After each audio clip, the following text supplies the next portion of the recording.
Degët e lëndëve klinike dhe paraklinike në Universitetin e Shkodrës Luigi Gurakuqi po njohin një interes së gjithnjë dhe në rritje nga të rinjt. Ky trend pozitiv lidhet kryesisht me mundësitë konkrete të punësimit që ofrohen. Ne ofrojmë në më të mirë me kurrikulat më bashkëkohore, të cilat janë të standardizuara jo vetëm në Europë, në të gjithë botën, por punësimi mbetet ai që ban dhe rregullimin e numrit të studentëve.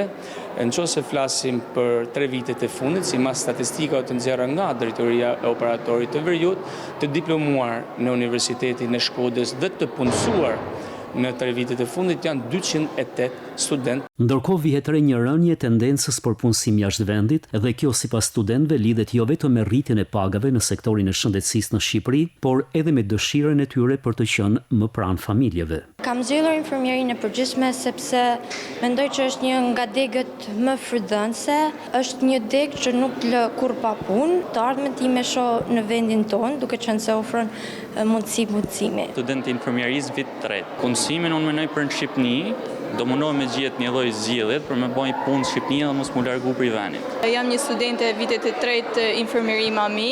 Mundësinë e punësimit pas përfundimit të shkollës normalisht që shikoj këtu në Shqipëri, sepse kam shumë familjar pranë vetes, kam gjyshra dhe normalisht që kam qejf qëndroj afër edhe mos largohem nga vendi jon. Aktualisht në degët e lëndëve klinike dhe paraklinike në Universitetin e Shkodrës studiojnë afro 800 student, përfshirë edhe ata të ciklit master shkencor të infermierisë klinike, program ky i hapur për herë të parë në këtë vit akademik.